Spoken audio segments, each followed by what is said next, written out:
حضور صلی اللہ علیہ وسلم نے اپنی 11 شادیاں فرمائی اور 4 بیٹیوں کی شادیاں فرمائی. سیدہ رقیہ رضی اللہ تعالیٰ عنہ کی شادی عثمان بن نورین رضی اللہ تعالیٰ عنہ کے ساتھ فرما دی. دونوں کے دونوں میاں بیوی ایک جگہ بیٹھے تھے. حضور تشریف لے آئے, فرمانے لگے رب اکبر کی قسم میں نے ساری زندگی میں اتنا حسین جوڑا نہیں دیکھا. اور حضرت رقیہ رضی اللہ تعالیٰ عنہ نے حضرت عثمان کے ساتھ لگ کر حبشے کی ہجرت فرمائی, پھر مدینہ منورہ کی ہجرت فرمائی. اس لیے قرآن کریم نے فرما دیا یا ایھا الناس, اے لوگوں, او انسانوں, او آدمیوں, او مردوں, اے عورتوں, اتقوا ربکم, ڈرو اپنے پروردگار سے. کس معاملے میں ڈرے, کن حالات میں ڈرے, کیا کرتے ہوئے ڈرے؟ ربکم الذی خلقکم من نفس واحدۃ وخلق منها زوجها وبث منهما رجالا کثیرا ونساء. اے لوگوں, ڈرو اس پروردگار سے, تمہیں ایک آدمی سے اور ایک عورت سے پیدا کیا گیا, یعنی آدم علیہ السلام سے اور حضرت حوا سے تمہیں پیدا فرمایا پروردگار عالم نے. اس لیے قرآن کریم کا مطلب کیا ہے, مقصد کیا ہے, منشا کیا ہے یوں ڈرانے سے, کس لیے ڈرا رہے ہیں؟ خداوند عالم فرماتے ہیں اگر تو امیر آدمی ہے, لڑکی غریبوں کی ہے تو مجھ سے ڈر جا.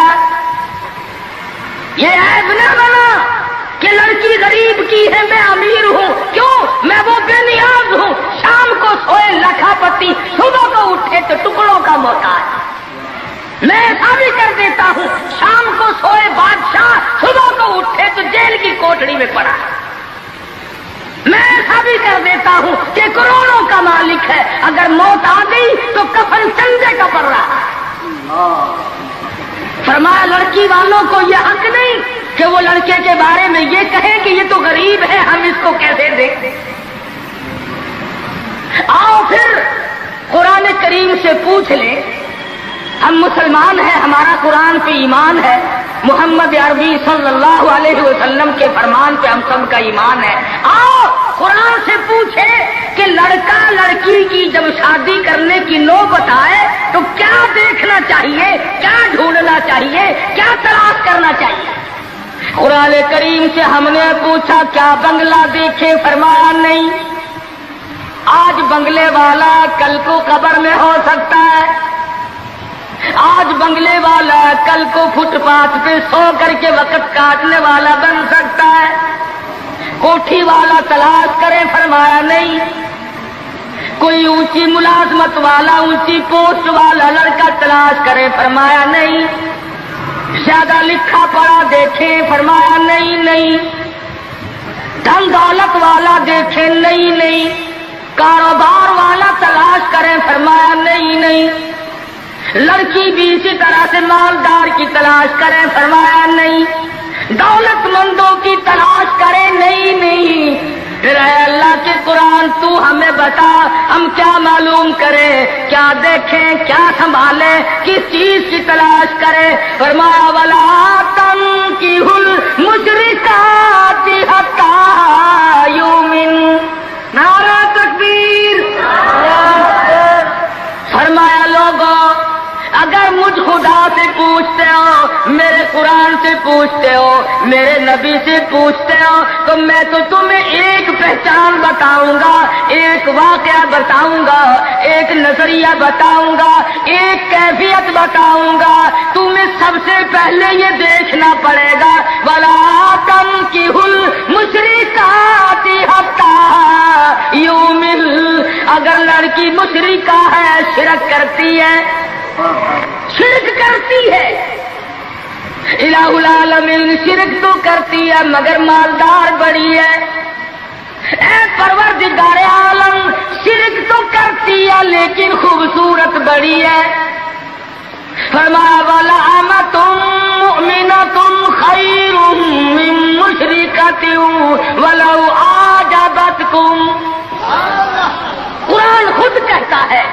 مشرکہ لڑکی چاہے تمہیں مالدار نظر آئے، چاہے تمہیں خوبصورت لگے، بس تم قرآن کے الفاظ ہیں تمہیں عجیب معلوم ہوتی ہو، تمہیں اس کے انداز، اس کی چال، اس کی ڈھال، اس کی رفتار، اس کا سونا چاندی تمہیں بہت بڑی چیز دکھائی دیتی ہو۔ فرمایا اسی طرح سے لڑکے کا ولا تنکحوا المشرکات حتی یؤمنوا وَلَعَبْدٌ مُؤْمِنٌ خَيْرٌ مِّن مُّشْرِكٍ وَلَوْ أَعْجَبَكُمْ۔ الہ العالمین، لڑکا شرک تو کرتا ہے مگر مالدار بڑا ہے، لڑکا شرک میں تو ڈوبا ہوا ہے مگر خوبصورت بڑا ہے۔ قرآن کا اعلان سنو، پیغام سنو، فرمایا شرک سے بچنا، سب سے پہلے لڑکے لڑکی کا عقیدہ دیکھنا، اگر عقیدہ صحیح ہوگا تو بات بنے گی، اگر غلط عقیدے کی لڑکی آ گئی خاندان کا بیڑا غرق کر دے گی۔ حافظ جمال صاحب بولی شاہ قلندر رحمت اللہ علیہ پانی پت میں مزار ہے، میں اب ہندوستان گیا تھا تو اب بھی حاضری دینے گیا تھا۔ ہم اولیاء کرام کو بڑا مانتے ہیں، میں بولی شاہ قلندر رحمت اللہ علیہ کے مزار پہ گیا اور رات وہیں ٹھہرا۔ مولانا حالی پانی پتی کی خبر بھی وہی اور بولی شاہ قلندر کا مزار بھی وہی۔ تو لکھا ہے کہ جس وقت بولی شاہ قلندر رحمت اللہ علیہ پیدا ہوئے تو بڑے روئے، بہت روتے تھے۔ تو ایک بزرگ آئے جنہوں نے ان کے والد کو مبارکباد دی کہ بچے کی مبارک ہو۔ انہوں نے کہا حضرت مبارک تو آپ دے رہے ہیں مگر بچہ جس دن سے پیدا ہوا اتنا رو رہا ہے کہ ناک میں دم کر دیا۔ فرمایا میرے پاس تو لاؤ ذرا، لے آئے۔ اللہ والے نے ذرا سا اس کان کو منہ لگایا، ذرا سا اس کان کو منہ لگایا، بچہ خاموش ہو گیا۔